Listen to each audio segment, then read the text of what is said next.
Until now, the prevailing Newtonian mechanistic worldview has dominated Western culture, science, and metaphysics for hundreds of years.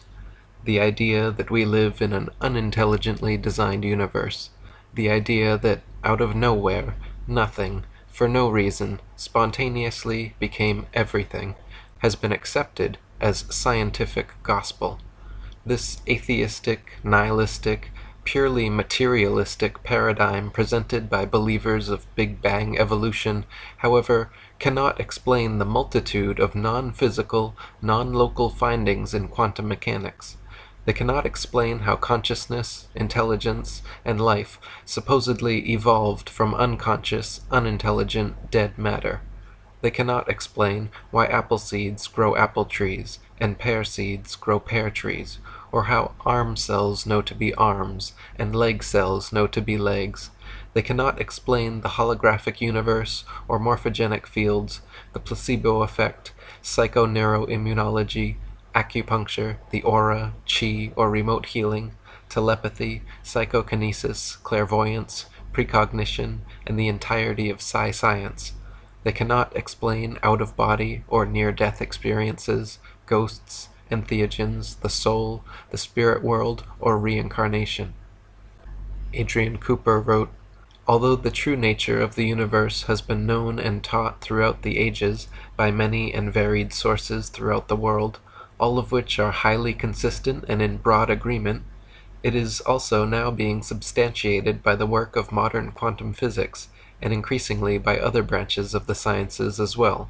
All areas of the sciences will surely soon have to accept the fact that true universal reality is not and never can be based entirely in the familiar three-dimensional world of physical matter, as has been assumed since the days of Isaac Newton, but is rather an infinite, multi-dimensional reality, a universe of living consciousness of which everyone and everything, without exception, is an integral and equal aspect. The true nature of the universe will certainly challenge the perceptions of most people, if for no other reason that throughout the ages there has been a prevalent misperception of a God who is completely separate from everyone and everything else in existence, and who rules over his three-dimensional world of matter from high places. The emerging wisdom of spiritual science has rendered the atheist materialist paradigm extinct.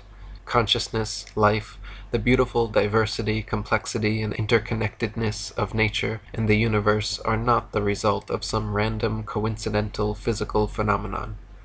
The odds against our universe containing the precise physical forces and attributes necessary to sustain life is 1 octillion to 1. In other words, there is only a 1 in 1 octillion chance that the universe was unintelligently designed. So if there is an intelligent designer, a creative force beyond all space, time, and matter, what are the properties of this entity? Theologists and metaphysicians throughout history have agreed that this intelligent creative force must by definition be all-knowing, omniscient, all-powerful, omnipotent, and all-present, omnipresent. Furthermore, by definition, if God, an omniscient, omnipotent, omnipresent being, exists, then we all must be a part of it. In my Asbestos book, I wrote, "Either God is causal, singular, and separate, an outside entity somehow responsible for his own existence, the creation of the universe, and the creation of other beings to recognize him, or existence is non-causal, plural, parts and whole of all that is, with nothing outside us, because we are all infinite, self-reflexive pieces of God, interacting, changing, acting out eternity." Many people are happy to accept the notion that God is some external entity like a bearded white man in the clouds who created us and watches over the universe like a cosmic fishbowl. Others are happy to accept that there is no God and the universe, consciousness, life, matter, space, and time are all the result of a random, spontaneous Big Bang accident. Personally, neither of these ideas have ever resonated with me, and both are relatively modern. If instead we consult the most ancient culture and the oldest texts in recorded history, the Indian Vedas, a very different story presents itself. Roger Stevens wrote, "Here's a parable, an analogy, which comes from India, from the Upanishads, and is thousands of years old. It presents a parabolic answer to the root question of all religion and philosophy: who am I, and what is this? And does so in a way which everyone can relate to. In the beginning of the world, and though it probably had no ultimate beginning as we think of them, you have to start somewhere, there was only Brahma. Being all there was, and therefore totally known to himself, Brahma soon realized that this totality of awareness would eventually become extremely boring. After all, when you know everything there is to know, then there's no surprise, nothing to keep you interested. It's like reading the same book for the 78 millionth time. Anyway, since he was omnipotent, all-powerful, omniscient, all-knowing, and omnipresent, all-everywhere, Brahma decided to create a diversion for himself, a way of introducing the elements of surprise, intrigue, and drama into his experience. He thought, what would it be like to forget who I really am? So he invented the game of cosmic hide-and-seek. According to the rules of this game, Brahma would pretend to break pieces of himself off from the whole so that to all appearances they would seem separate. That's the hide part. Then, as the apparently separate consciousness at the center of each of those apparently separate pieces, and through their apparently separate and unique perspectives, he would seek to rediscover who he really was, which was, of course, everything. Imagine seeing yourself from an infinite number of different perspectives, each one initially ignorant of its relationship to all the rest. Imagine going to sleep and dreaming a different lifetime each night, each lasting for more or less years, each complete with the full range and variety of emotional life and death details. Imagine having the same dream, but playing a different role in it each night, seeing it through different eyes each time. Well, guess who those apparently separate pieces are? Since there is only one I am in the universe, one consciousness, it's all a game of hide-and-seek, and each one of us is in the same state. I'm it, and you're it. Brahma, God, Tao, universal mind, the one, the void, the field, infinite consciousness, or whatever you want to call it, by definition is everything, exists everywhere, and is completely known to itself. Try to picture, if that was your reality, what would you do with your existence? What can you do with your existence as an omnipotent, omniscient omnipresence with nothing unknown or outside yourself? There really is only one possibility. You play make-believe, hide-and-seek. Since you are the one objective infinite consciousness, to hide from yourself, you must first divide your sense of self into several subjective finite packets of consciousness. At and as the root of each of these subjective packets of consciousness will be the feeling of I am and I am not, the feeling of existing as an individual entity separated from the totality. With that, the hiding part is complete. The next step is creating a sensory-rich, holographic, and ultimately illusory material world and physical bodies where these subjective awarenesses can interact, play, and experience. To best accommodate this, since God is a singularity, the material world must be a world of duality, a world of polar opposites, where each soul, each individuated facet of God may experience the heights, depths, and breadth of possibility, so there must exist both good and evil, male and female, positive and negative, pleasure and pain, birth and death, inhale and exhale, black and white, dark and light, day and night, sun and moon, yin and yang, intelligence and ignorance, and so on and so forth. The one golden rule and driving force of God's universal hide-and-seek game is called karma, or cause and effect. What goes around comes around. Do unto others as you would have done unto yourself, because fundamentally there is no you or others, there is only God, the one true self. Your physical body, your name, your entire human identity, and the feeling of being an individual entity separated from the totality is a secondary and ultimately illusory experience of the one true being. Your feeling of being Tom, Dick, or Harry is a purposely induced state of amnesia so that the creator may experience his creation. Each subjective packet of consciousness, each soul, ultimately is and wishes to reunite with the one, Tao, God, Brahma. But life as Brahma, to be honest, gets boring, and sometimes Brahma would rather play hide-and-seek. God wants to experience through you what it is like to be you, a fractal fragment of himself. Thus begins lifetimes of cyclical hiding and seeking, karmic creation and destruction, moving away from and back towards God, your true self.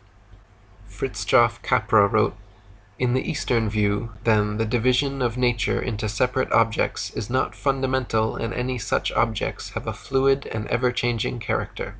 The Eastern worldview is therefore intrinsically dynamic and contains time and change as essential features. The cosmos is seen as one inseparable reality, forever in motion, alive, organic, spiritual and material at the same time. Since motion and change are essential properties of things, the forces causing the motion are not outside the objects, as in the classical Greek view, but are an intrinsic property of matter. Correspondingly, the Eastern image of the divine is not that of a ruler who directs the world from above, but of a principle that controls everything from within. He who, dwelling in all things, yet is other than all things, whose body all things are, who controls all things from within. He is your soul, the inner controller, the immortal." David Icke wrote, "Think of the difference between a droplet of water and the ocean. The droplet symbolizes the sense of division, of being an individual me, unconnected to anything else. This is like identifying with being Bill Bloggs or Ethel Jones.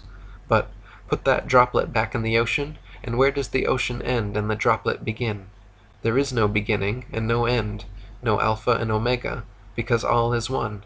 At that level, there is no we, only an infinite I. Part of that ocean may be calm and peaceful, and another may be angry and rough, but it is still the same ocean, the same oneness. We are always the ocean, always infinite awareness, and we cannot literally become disconnected from that. However, when we forget who we are, we can be confused into a sense of division, of being the droplet, and we perceive reality through the tiny lens that this creates in our minds. We are the ocean, infinite awareness, but we believe we are just a little powerless, insignificant droplet. We identify with division and parts, not unity." Another way to understand this concept is through dreams. In dreams, you create entire worlds, environments, situations, and even other people. You interact and converse, create conflict and resolutions, get emotional and involved, but suddenly, when you wake up from the dream, you realize that all those environments, situations, and other people were really all you. They only seemed like separate individuals because of the level of consciousness you were operating on at the time. It is the same in this world, where you think you are a separate person, but in fact, when you die, a piece of God wakes up to realize he was only dreaming. Peter Russell wrote, "To many, the statement, 'I am God,' rings of blasphemy. God, according to conventional religion, is the supreme deity, the almighty, eternal, omniscient creator. How can any lowly human being claim that he or she is God? Yet when mystics say 'I am God,' or words to that effect, they are not talking of an individual person. Their inner explorations have revealed the true nature of the self, and it is this that they identify with God. They are claiming that the essence of self, the sense of 'I am,' without any personal attributes, is God. The contemporary scholar and mystic Thomas Merton put it very clearly.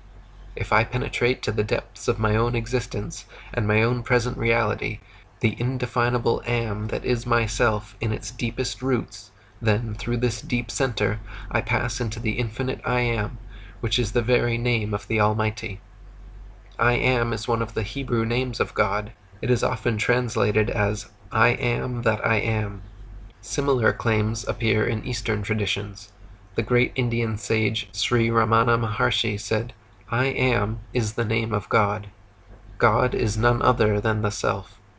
In the 12th century, Ibn al-Arabi, one of the most revered Sufi mystics, wrote, "If thou knowest thine own self, thou knowest God." Shankara, the 8th century Indian saint, whose insights revitalized Hindu teachings, said of his own enlightenment, "I am Brahman. I dwell within all beings as the soul, the pure consciousness, the ground of all phenomena. In the days of my ignorance, I used to think of these as being separate from myself. Now I know that I am all." Since people always misinterpret the phrase, "I am God," I prefer to explain it as, "I am is God." The self-awareness and continuity of being expressed by the words, "I am," our inner witness and intuition, is our direct channel to God. It is undeniable that if God is omnipresent, then He must exist in you.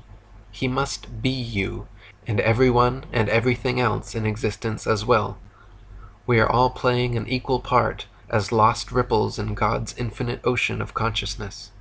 Michael Talbot wrote, "There is a Hindu myth that human consciousness began as a ripple that decided to leave the ocean of consciousness as such, timeless, spaceless, infinite, and eternal. Awakening to itself, it forgot that it was a part of this infinite ocean, and felt isolated and separated. Adam and Eve's expulsion from the Garden of Eden may also be a version of this myth, an ancient memory of how human consciousness, somewhere in its unfathomable past, left its home in the implicate, and forgot that it was a part of the cosmic wholeness of all things. In this view, the earth is a kind of playground in which one is free to experience all the pleasures of the flesh, provided one realizes that one is a holographic projection of a higher order." In the Judaic Kabbalistic belief, this concept is present as the entirety of creation is seen as an illusory projection of the transcendental aspects of God. In Christianity, it is said the Father and Son are one. Thy Father art in heaven, the non-physical, but the Son lives in the flesh, the physical. The Father is Brahman, the ultimate, objective, implicate reality, and the Son is Atman, the fractal fragment of the One sent to experience and enjoy the Father's creation. The Mother Mary is nature, or Mahamaya, the sustainer of the material world. She is the illusion maker, the agent of change, keeping all things in constant motion and flux between polarities. It is her dynamic, endless dance of forms which keeps us from realizing that there is ultimately no such thing as separateness. The Upanishads state that one should know that nature is an illusion, Maya, and that Brahman is the illusion maker. This whole world is pervaded with beings that are parts of him. Fritjof Capra wrote, "The basic recurring theme in Hindu mythology is the creation of the world by the self-sacrifice of God, sacrifice in the original sense of making sacred, whereby God becomes the world, which in the end becomes again God. This creative activity of the divine is called Ma, the play of God, and the world is seen as the stage of the divine play. As long as we confuse the myriad forms of the divine with reality, without perceiving the unity of Brahman underlying all these forms, we are under the spell of Maya. Maya, therefore, does not mean that the world is an illusion, as is often wrongly stated. The illusion merely lies in our point of view, if we think that the shapes and structures, things and events around us are realities of nature, instead of realizing that they are concepts of our measuring and categorizing minds. Maya is the illusion of taking these concepts for reality, of confusing the map with the territory. In the Hindu view of nature, then, all forms are relative, fluid, and ever-changing Maya, conjured up by the great magician of the divine play. In the Vedanta, our individual souls, our separate subjective packets of I am consciousness, are called Atman, and the one unified, objective, infinite wellspring of consciousness from which everyone's Atman arises is Brahman. Atman is our divided, dualistic self, and Brahman is our whole true self. But fundamentally it is taught that Atman is Brahman, and Brahman is Atman. Your true self, beyond this earthly identity, is not divided and dualistic. Your true self is not separate and subjective. Your true self is not Jack, Jill, Joe, Jen, Jim, John, James, or Jason. Your true self is the same as my true self, as everyone's true self is God." Adrian Cooper wrote, "This ultimate reality is called Brahman and is exactly the same as the One, the All, Spirit, everything that is, and in the West might be regarded as the true definition of God. Brahman, universal consciousness, considered to be the ultimate reality, is infinite, exists beyond the five physical senses, and is incomprehensible. Most ancient wisdoms of the world teach that human beings are God in the microcosm, immortal spirits made in the true image of God. Hinduism teaches the same principle in the form of Atman, which is equivalent to the human soul. The Hindu culture teaches Atman and Brahman, the individual reality and the ultimate reality, are one." Michael Talbot wrote, "The Hindus call the implicate level of reality Brahman. Brahman is formless, but is the birthplace of all forms in visible reality, which appear out of it and then enfold back into it in endless flux. Like Bohm, who says that the implicate order can just as easily be called spirit, the Hindus sometimes personify this level of reality and say that it is composed of pure consciousness.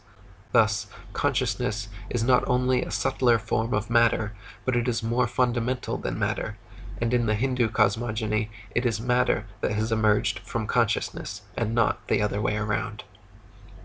Finally, quantum physicists like David Bohm and consciousness researchers like Peter Russell have now proven what the world's most ancient spiritual teachings have long espoused for thousands of years.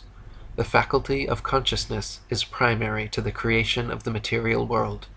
A conscious observer must first exist to collapse the wave function, allowing particles to manifest into the explicate reality. This means that before the creation of the material world, there must have existed a self-aware conscious observer, God, and every physical manifestation is actually the result of his conscious creation. Fritjof Capra wrote, "The basic elements of the worldview which has been developed in all these traditions are the same. These elements also seem to be the fundamental features of the worldview emerging from modern physics. The most important characteristic of the Eastern worldview, one could almost say the essence of it, is the awareness of the unity and mutual interrelation of all things and events, the experience of all phenomena in the world as manifestations of a basic oneness. All things are seen as interdependent and inseparable parts of this cosmic whole, as different manifestations of the same ultimate reality. The Eastern traditions constantly refer to this ultimate, indivisible reality which manifests itself in all things, and of which all things are parts. It is called Brahman in Hinduism, Dharmakaya in Buddhism, Tao in Taoism. Because it transcends all concepts and categories, Buddhists also call it Tahata, or suchness. What is meant by the soul as suchness is the oneness of the totality of all things, the great all-including whole. In ordinary life, we are not aware of this unity of all things, but divide the world into separate objects and events. This division is, of course, useful and necessary to cope with our everyday environment, but it is not a fundamental feature of reality. It is an abstraction devised by our discriminating and categorizing intellect. To believe that our abstract concepts of separate things and events are realities of nature is an illusion. Hindus and Buddhists tell us that this illusion is based on avidya, or ignorance, produced by a mind under the spell of Maya. The principal aim of the Eastern mystical traditions is therefore to readjust the mind by centering and quieting it through meditation. The Sanskrit term for meditation, samadhi, means literally mental equilibrium. It refers to the balanced and tranquil state of mind in which the basic unity of the universe is experienced. Entering into the samadhi of purity, one obtains penetrating insight that enables one to become conscious of the absolute oneness of the universe.